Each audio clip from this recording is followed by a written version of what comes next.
stun la say no mo chala Kindmaster Pro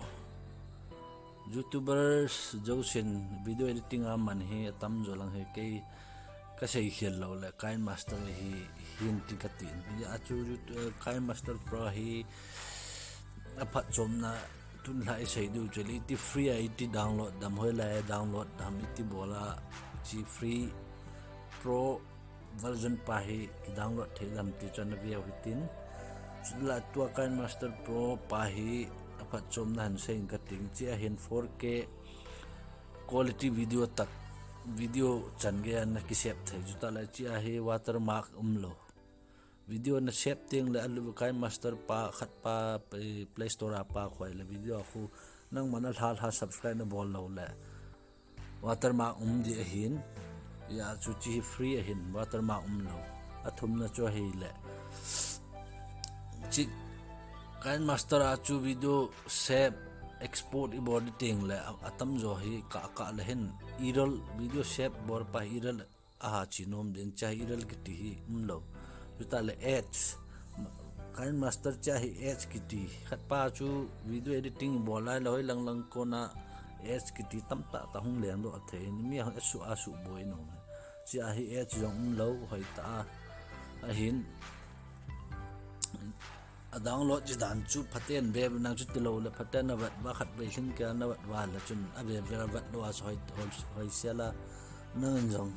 na ki download the te na ji chu na chai na chan ge ne wat pi nang chu la subscribe bolo lai jo sen lung set and subscribe nei bol pi win nang aji chu chi sang a video hai zo phazo zo na mu jing the na ding win ma sap pen tu hin chi Kindmaster Pro hi chi ga view hitin ti da hoi la download nam ti siu tin ke hin Chrome command hin com browser apan wet sa win katin chi ka hol sai tan na kin la na ji du chu Kindmaster Pro mod apk without watermark na ji ding search box a kho nong su ding chi application hi chi Google ha tam pa ki pin cho hi a step chu ki hello na download a step dan hi atamin na hi chun noi lang to go bolo chun Kindmaster mod apk download no watermark kiti appspear.com kiti chi a hin download do appspear.com acha noi lang pe to su lo chun chai kun na https appspear.com kiti hi chi click unang stala hong so tin na ban next page si download button hi dan download button hi ban le me kit unang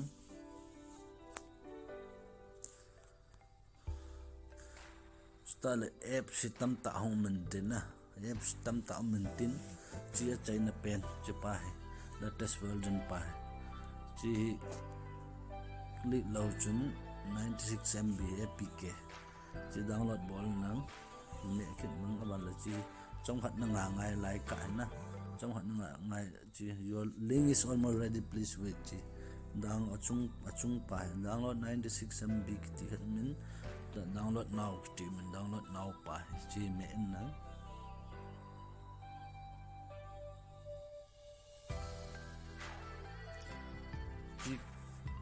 download ke hin la install ko bor sai tan do you want download Kindmaster 5.3 download Watermark apk download ko bor sai ta ke na ben bor data angin je chun chi pro application free hin man tam ta si subscribe na bola Google Play Store na man sanga chu ki download na la video yang Play Store ata bang ma ko hai ta editing na bol the ki bang chat facility yu si cha facility tam jep na lai 4K chan video na save the kin ka download pa nan sa ring ka ti chi ka ki download na hin video editing ka bol hai chi QHD 4K ang file na video na save the na 4K nang de dung ju ya chu chi high quality high dung ju ya nang man jin ki bot the ban la shape me la chun watermark mai lam chu kan ba sa do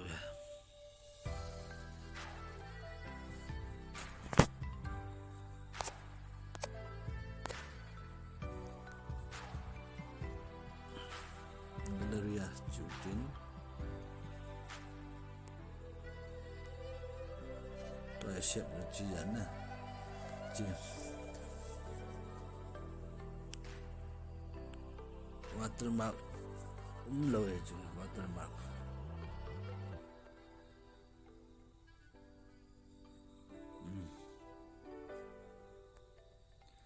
ta là link rằng description akan koi ding link wa pa chun chi bin na ngai chu step by step a chi ngai ji chun na link a chu direct na chi wala chen na ball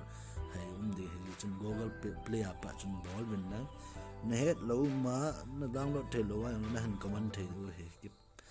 ki pa e bye.